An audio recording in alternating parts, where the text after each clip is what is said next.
شام کی عبوری حکومت نے 3 ماہ کے لیے آئین اور پارلیمنٹ کو معطل کرنے کا اعلان کر دیا، ساتھ ہی قانون کی حکمرانی قائم کرنے کے عزم کا اظہار بھی کیا ہے۔ امریکہ نے ایسے کسی بھی اقدام کے خلاف خبردار کیا ہے جس سے مزید تنازع پیدا ہونے کا خطرہ ہو۔ فرانسیسی خبر رساں ادارے AFP کی رپورٹ کے مطابق شامی حکومت کے ترجمان عبیدہ ارناوت نے کہا کہ جب بھی انہوں نے بولنا چاہا انہیں دھمکیاں دی گئیں اور ان کے بچوں کو نقصان پہنچایا۔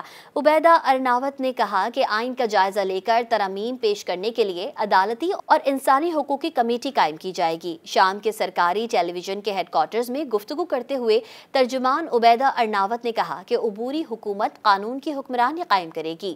شام کے عوام کے خلاف جرائم کا ارتکاب کرنے والے تمام افراد کو قانون کے مطابق سزا دی جائے گی۔ بشار الاسد خاندان کے نصف صدی پر محیط دور حکمرانی کے خاتمے کے بعد دنیا بھر میں موجود شامی باشندوں نے جشن منایا۔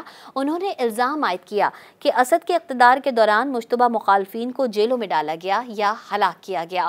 شام نے تقریباً 14 سالہ جنگ دیکھی جس میں 5 لاکھ سے زائد افراد جاں بحق اور لاکھوں بے گھر ہو گئے تھے۔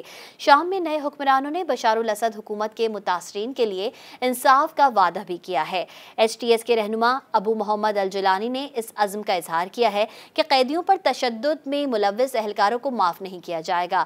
ابو محمد الجولانی، جو اب اپنا اصلی نام احمد الشرع استعمال کرتے ہیں، اس بات پر اصرار کیا کہ دیگر ممالک ایسے مجرموں کو ہمارے حوالے کریں جو انسانیت کے خلاف جرائم میں ملوث رہے ہیں، تاکہ انہیں انصاف کے کٹہرے میں کھڑا کیا جا سکے۔